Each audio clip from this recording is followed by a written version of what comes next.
When I was in the military, we used to do what were called after-action reports. Basically what they were a summary of what took place during an operation or an incident. They were a detailed look of what actions took place. And then they were a series of lessons learned from it. What went right, what went wrong. Well, that's what this video is about. I want to do an after-action report for you about the chicken coop fire. What went right, what went wrong, and what we can do to keep it from happening again. So grab a seat and let's have a talk.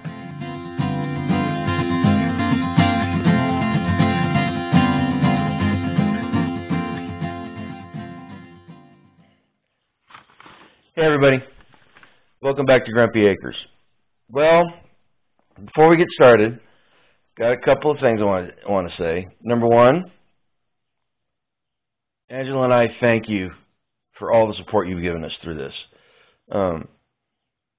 Without the good words and support, we don't know how we would have got through it. This is going to be the last video we do speaking specifically about the fire. We need to move on. We don't want to dwell on it, but we want to get these lesson learned things out to you so that we can make things better in the future. And finally, Yoda was supposed to be here to make this video with me, but we had something very joyous happen in our family. She is down with my son's family, taking care of our granddaughter, because we are grandparents for the third time. And baby and mama and dad are doing great. Little sis is excited for the new baby. A little jealous, but she's excited. So Yoda should be back by the time this airs, but we needed to get this out because it's been 2.5 weeks since we had the fire. So anyway, let's get started. Okay, first, let's go over what happened. Yoda went out at about noon on March the 8th to check on the animals, and when she went out there was a fire. A heat lamp had fallen over and caught the bedding in one of the brooders on fire, and just inside the coop. She opened the door, and the oxygen fueled the fire even more. She was able to grab one of the brooders and pull it out. Unfortunately, she was not able to save any other chicks, and she realized that the fire had grown to the point, by the time she saw it, that she was cut off from getting to the coop where the large chickens were. So she went around to inside to where the run was and got the door open, and unfortunately none of the chickens were by the door. They were all huddled up against the far wall. So she went around to the other side of the building and opened up the clean-out door and reached in and started getting chickens out. And she managed to save all but 6 of the adult chickens. Now, while she was doing this, opening up that second door created a cross draft that fueled the fire even more. And by the time she got the last chicken out, the flames were coming out of the soffit and down the outside wall so much that it singed her hair. She called me, and I started coming home. I was 5 miles away. I dropped everything and headed home. I could see the smoke from about 4 miles away. That's how big the fire was. Took the fire department 30 minutes to get there. By the time they got there, everything was engulfed in flames. We couldn't put the fire out.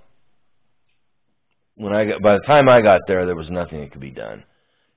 And all I remember being able to do was I got down on my knees and then I laid on my back, spread eagle in the mud and the snow, looking up at the sky, watching the smoke roll by.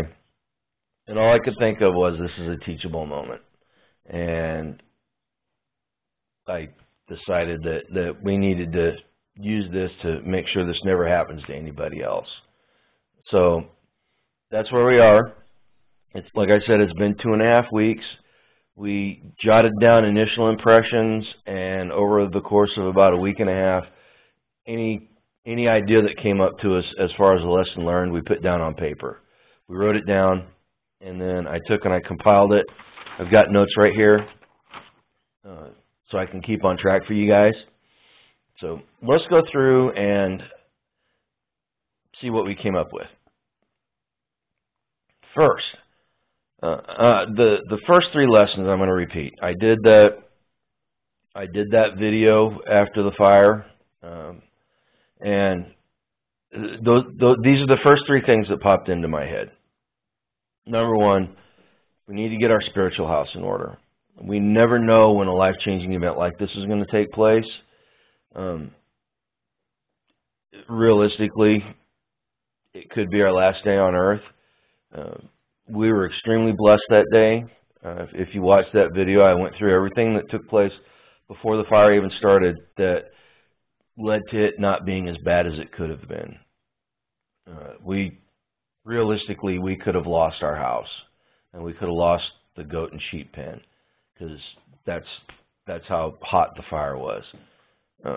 So getting your spiritual house in order is paramount.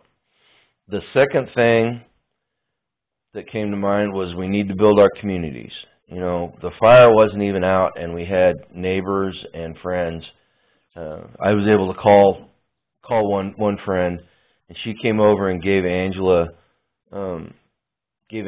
support while it was going on, while I was dealing with some other things going on with the fire. We had people we didn't even know stopping by and offering assistance. Within hours of the fire, we had friends calling us and coming over and helping us sort things out and figure out what we were going to do next. So building your community. And that's one of the things that we talked about constantly on this channel, is building your community. It's so important, especially in these times where the economy's not doing as well, and you know, it's not as good as it used to be, and it only looks like it's going to get worse. You know, I hate to say that and be a black pill, but unfortunately, that's what it looks like. The third one was we need to make our mistakes now, and we need to go out and we need to practice our skills. We need to learn skills and hone them. We need things like this to happen when we're not starving, so that our lives don't depend on it. You know, quite honestly, had that fire taken place in austere times and our life depended on those chickens for income or food, you know, it really could have turned into a life-threatening event. Well, beyond the fire, of course. So those are the 3. Get your spiritual house in order, build your communities, and practice and make your mistakes now when we got a chance to recover from them. Okay, the next thing I want to talk about is control. So we don't want to lose control when these things happen. We want to maintain our wits about us. So Yoda, when she saw the chickens inside the chicken coop, told me after the fact that she literally thought about crawling inside that burning coop to save chickens. And I'm telling you right now, people, had she done that, we'd be having a completely different conversation today. She would have got trapped in that building, and she would have died. Thank God she didn't. You know, but she kept her head and did not let her emotions rule the day. And on my part, when I saw the smoke from the fire, I pushed down on the gas pedal on the truck, and I was doing 90 miles an hour down a hilly dirt road. And I did not slow down until I banged my head on the top of the roof going over a hill. I was going that fast. I got airborne, and I had stuff in the front seat that was in the back seat when I started, and I banged my head on the interior of the cab. Had I gotten in a wreck, I would have compounded things. Would have made things just that much worse. Fortunately, I got my wits about me, and I slowed down to semi-manageable speed, and I got to the fire. So we need to keep our wits, and we can do that. You know, you say, well, you know, you never know what's going to happen till it happens. Well, you know what? If you mentally play out situations in your head, you can kind of work through how you'll behave, and it'll help reinforce it whenever things happen. We used to do that in the military all the time. We do walkthroughs and practices and try to get our heads right before anything happened. So we can do that. And let's see, what else? Okay, let's move on to fire protection. That's the big one in this conversation. We did not have a fire extinguisher in the building, and in retrospect, that was a no-brainer. Had there been a fire extinguisher in the building, chances are Angela could have put the fire out, and it would have been minimal damage with minimal loss. We did not think about it. And the only reason why we could figure out we didn't think about it was at the old house, there was a fire extinguisher nearby because we used to brew them in our garage. And there was a fire extinguisher within about 10, 15 feet because we had one in our processing kitchen, was right down the hallway from there. And it was just one of those things that slipped our mind. The building was under construction, and we didn't even think about it. The next lesson learned is we cannot rely on the system in these situations. The fire department took 30 minutes to get there. So for 30 minutes we were on our own. We need to develop a firefighting system for the rural property. You know, and that's one of the drawbacks of living on a rural property. You know, if we wanted protection from the fire or law enforcement, we would move closer to town and we would live there. But we don't. We want to be this far away because the benefits outweigh the negatives by a long shot. And this is one of the things that we have to develop. We have to develop a firefighting package. Not quite sure what that's going to look like. I've been surfing YouTube and reading on the web about it, and we've got several different options that we can do. The next one is cold weather firefighting. Now this one never really occurred to me until I rolled up on the property whenever the fire was taking place. So we had a cold snap, and Angela was trying to use the hose to fight the fire, and the hose was frozen. And the reason it was frozen was because we had a cold snap roll in a couple of days before, and I filled the stock tank for the goats and the sheep, and it was 8:30 at night, it was dark, it was sleeting, and it was snowing, and I had been outside in it for 2 hours, and I was ready to go inside. So I did not do what I usually do when it's cold. I usually fill the tank up, and then I go back and I undo the hose and I blow the hose out so that there's no water in it so it doesn't freeze. I got in a hurry and I didn't do it. And, you know, even had I done that, there's no guarantee because, you know, we were talking about the subject after the fact, and somebody mentioned a no-freeze spigot. Well, our no-freeze spigot out front froze this year. In fact, there were 2 days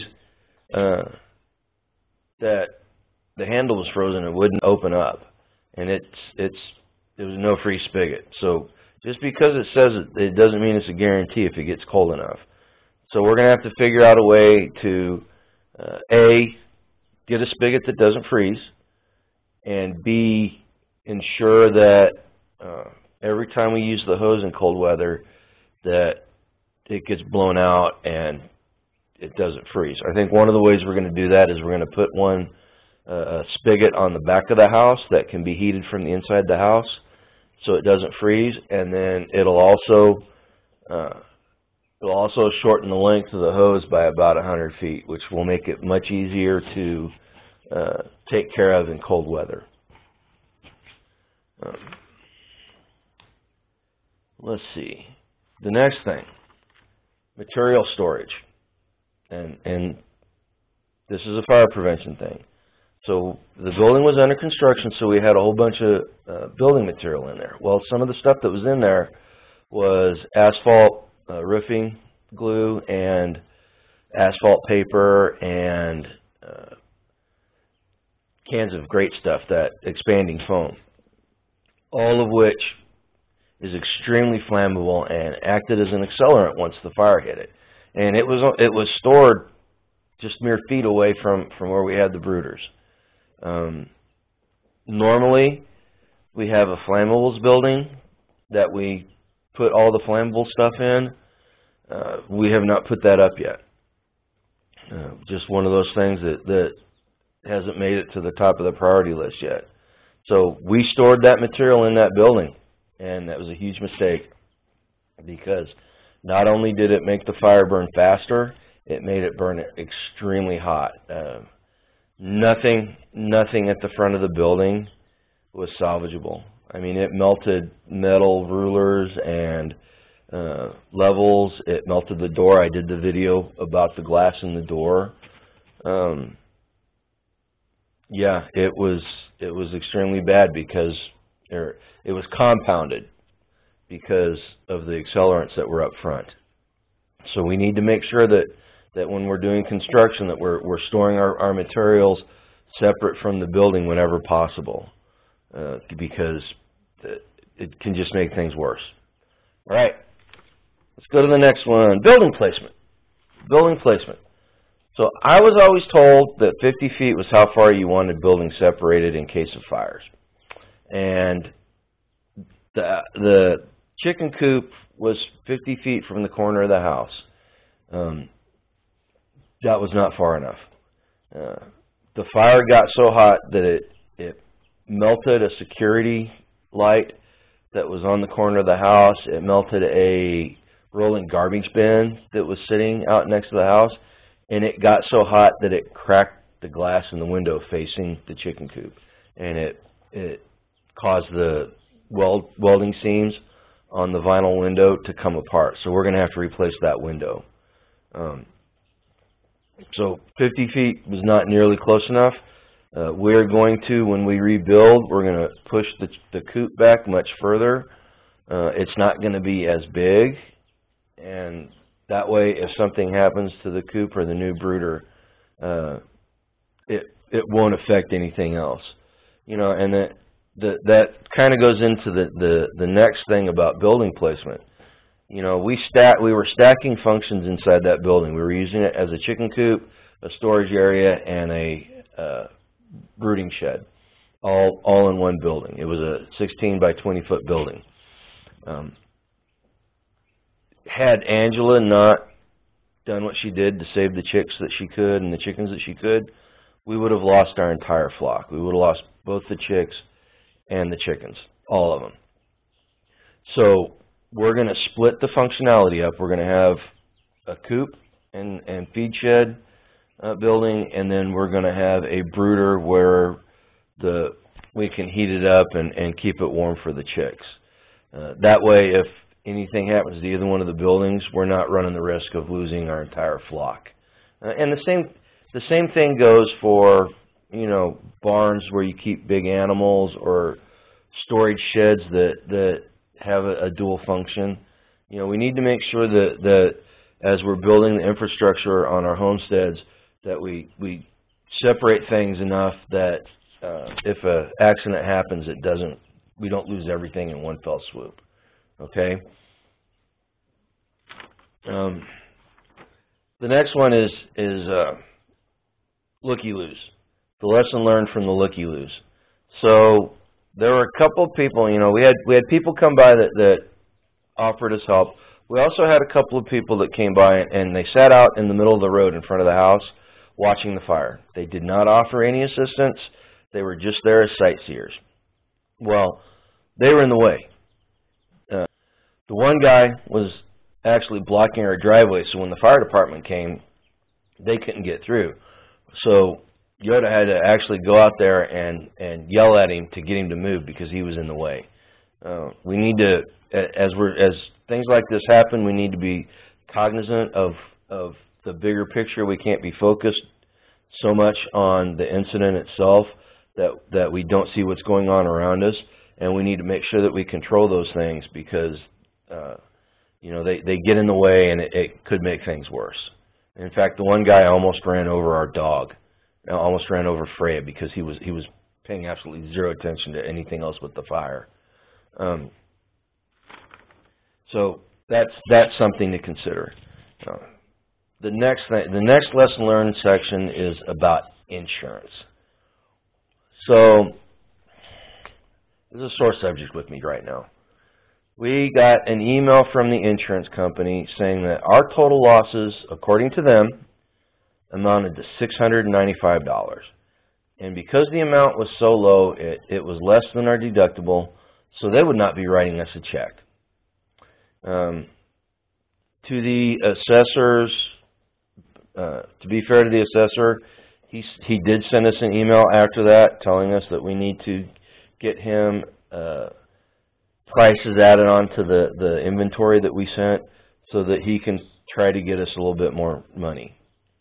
I appreciate it, but you saw what the chicken coop looked like beforehand, and you saw what was left afterwards, and we lost a lot more than $695. The greenhouse kit that was ruined by being out next to the fire was $3,100 by itself. So, the first lesson there is insurance companies are not there to protect us. Insurance companies are there to make money for their stockholders, and that's exactly what they're going to do. And that's just a fact of life. So we need to remember that whenever we're dealing with insurance companies. The next thing is we need to review our insurance policies on a regular basis. Whenever you get one, you need to have a second unattached insurance agent or look at it and go over the policy with you to make sure everything's covered the way you need it covered. Turns out that outbuilding was not covered on the policy because we had not added it to the policy yet. Because it was under construction, it was not covered the same way. Any material in the building had to have been delivered within the last 60 days. The livestock was not covered. And that's how they are able to sit back and go, yeah, we don't owe you any money. You're not getting anything from us. So we need to get a second set of eyes on it. You need to make sure your insurance agent is engaged and keeps the, your insurance agent is one of his responsibilities is to guide you through the process. He's the expert. And they're supposed to be engaged with you and help you add things when you need to. That didn't happen in our case. We did not take it to a second agent to have it looked at, and as a result, we're in the situation we're in now. Now, we're going to be able to rebuild. That's not an issue. The issue is, in order to rebuild, all our other plans on the property that needed money to do are completely thrown off track. We just took what was a 3 to 5 year project and turned it into a 5 to 10 year project because we have to, we have to slow walk it because of funds. We're trying to figure out ways to alleviate that right now. Don't know how. Not quite 100% sure how we're going to do it, but we're working on it. The next thing regarding insurance is make sure you're covered. Make sure you're not over covered. So we had somebody look at our policy afterwards, and as far as the construction portion of it goes, we're woefully underprotected. on the house side of it, we're actually overcovered. You know, I thought we did our due diligence. I'm notoriously stingy when it comes to paying for insurance, and I decided this time that we were going to do it proper, and it looks like we're paying about twice as much for insurance for the coverage that we have. So we're going to explore different coverage and figure out how to deal with that situation. You know, you will probably hear me talk about the insurance in more detail once we work all the wrinkles out of everything and figure out where we're going with that, because I think that's a topic I never hear talked about that often on homesteading channels, is insurance. You know, it's such an important topic. Okay. The last lesson learned section is on trauma. So, you know, we know that whenever incidents like this happen, that there's trauma involved. But it's something that we don't think about very often. Yoda saw some pretty horrific stuff whenever she was saving the batch of chicks, and for a couple of days she had a really hard time wrapping her head around it. And I was not prepared to give her the proper support through that, and I did the best I could, but I was just winging it. So, you know, we need to learn more about trauma before things happen, so when they do happen, we can handle them better. You know, and another topic with trauma that we quite honestly, we never even considered this: how the animals were affected. The dogs, with all the chaos that was going on, they were outside. Freya and Manny were outside, and Manny for a couple of days was really just not himself. And same with Gizmo, our little dog. She was inside whenever it happened, but she was still kind of freaked out. Freya, it's been 2.5 weeks, and she's still skittish. Like I said, the Licky-Loo guy almost ran her over, and so she had to be manhandled to get her out and get her safe from that. And it turns out, and we did not know this, but border collies are notoriously skittish dogs when things like this happen. So we need to think about how our dogs, or not our dogs, well, the dogs and the rest of the animals are affected, because it really does affect them. And it wasn't just the dogs and the cats, the chickens. You know, the chickens that survived were extremely traumatized. We ended up losing one chicken after the fact. We don't know if it was smoke inhalation or something, but she'd been having problems for a week and a half, and she finally died. And then Milo, you know, we took them over to Dead Hedge. B and Tag were gracious enough to foster our chickens again, and we got them over there the day the fire happened, and we let them loose in the pen, and chickens did what chickens do. The two flocks intermingled. Some of the chickens squared up. They tried to figure out the pecking order. Well, B and Tag's rooster is one of Milo's offsprings that we hatched last summer. In the chicken hatching videos that we did, he's one of those chickens, and he's a very dominant bird, just like his pops. Well, they squared off against each other, and normally whenever those happen in a barnyard, at least to my experience, you know, they'll fight each other until one of them backs down. Well, neither one of them was backing down, and Milo was so stressed out and so beat down from the fire that he wasn't able to protect himself. And because he wouldn't back down, Oscar kept attacking him, and Oscar would have literally killed him had we not been there to break it up. And I know Milo was beat down that day, because he actually let me pick him up, and I was cradling him in my arms. He was all bloody, and he literally tucked himself into my jacket and was almost passing out in my arms. You know, so we put him in a crate for a couple of days, and B took care of him and nursed him back to health, and then B and Tag let him back out into general population, and him and Oscar have not gone to blows since then. They came to an agreement. Quite honestly, I think Roger had something to do with that, because B said that the very next day that Roger was chasing Oscar around the chicken run and trying to attack him. And I think Roger was taking care of Milo's business for him. Anyway, that's a whole nother story. So we have to, not only do we have to worry about how trauma affects people around us, we have to worry how it affects our animals. Well, that's about it for the lessons learned.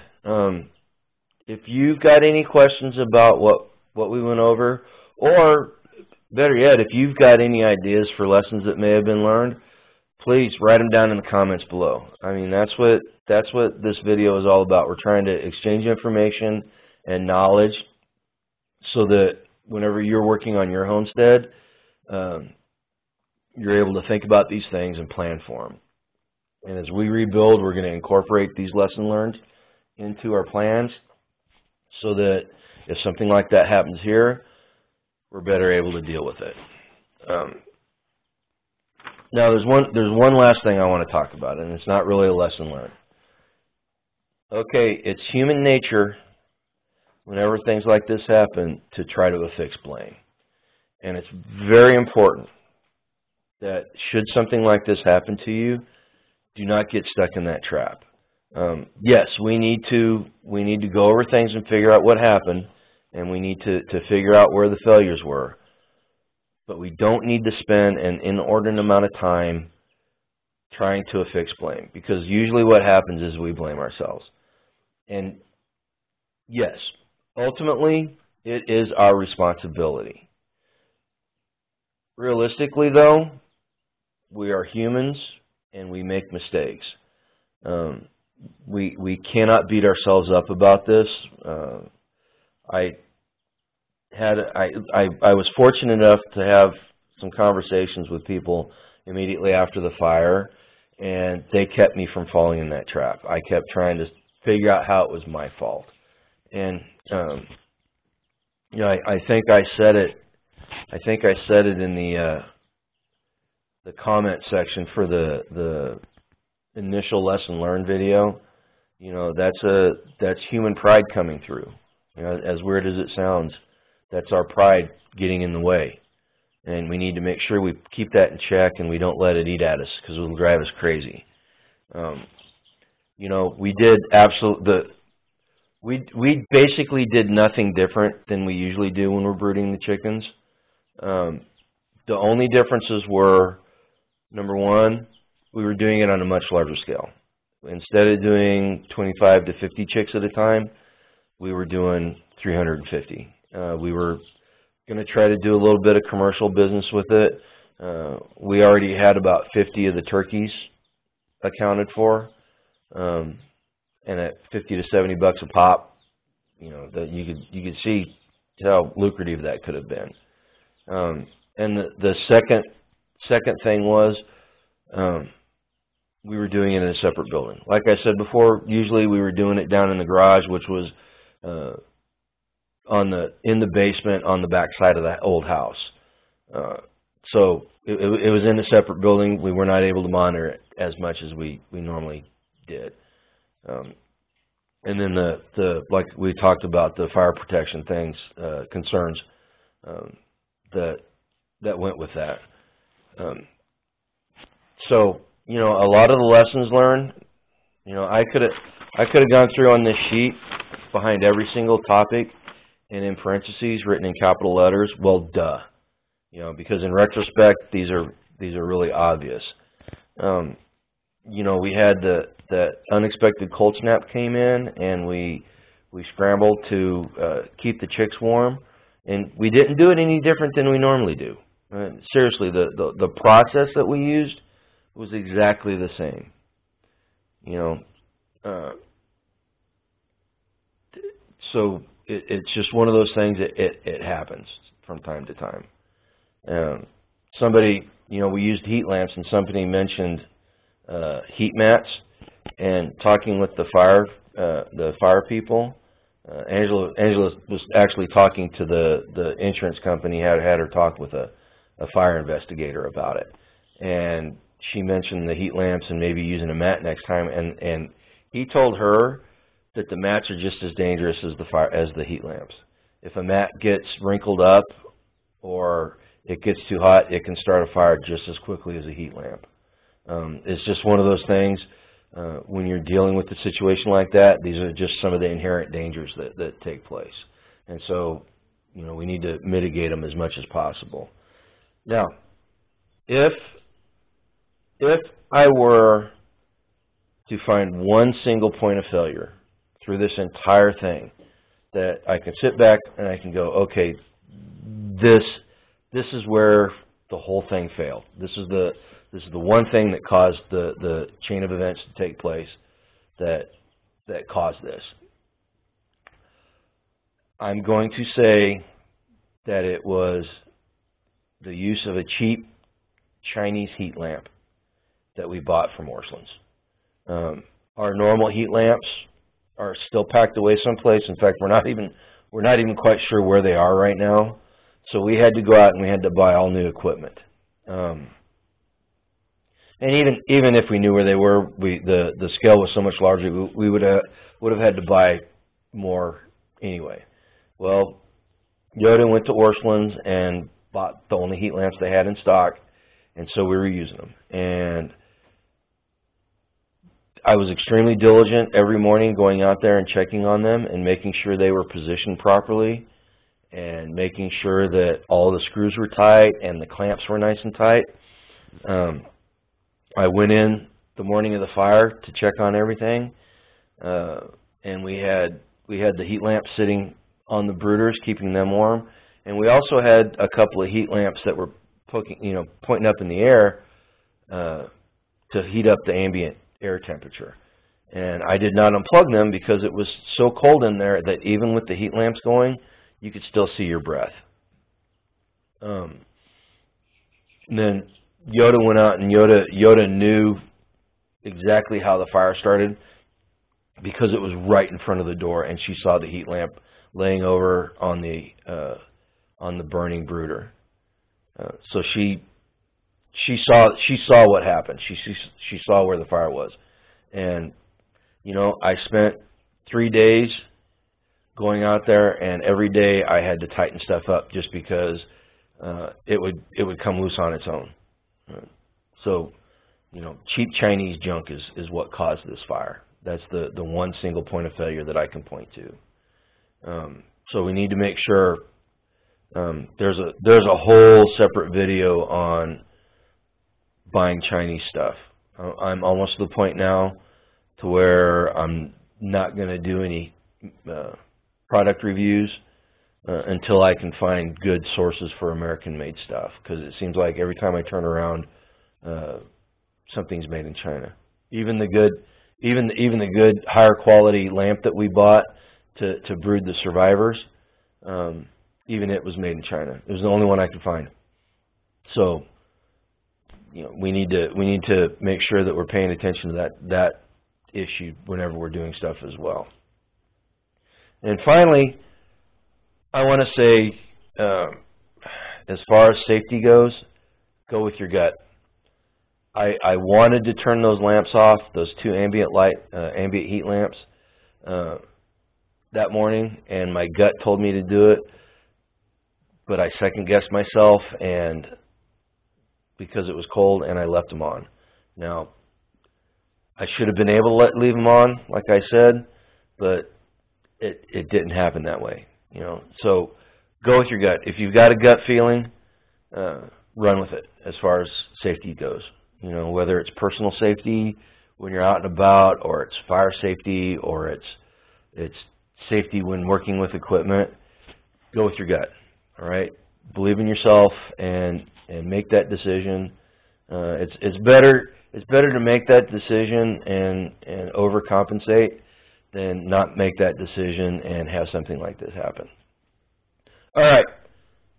So that's it with the lessons learned. I hope that you're able to walk away from this with newfound knowledge.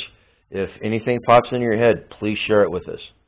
Man, any information, any ideas that you have, please share it with the group. That's what this is all about. We're here to teach each other. All right. Yoda should be back and be making videos again. She should be rested. Well, I don't know if she's gonna be rested because she's been dealing with grandbaby number 1 while all this is going on. But she should be back by the time this video posts. And you know what?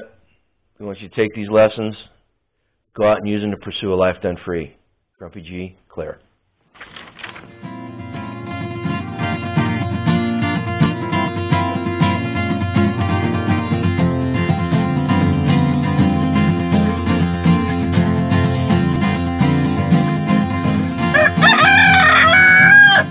Thanks, Milo.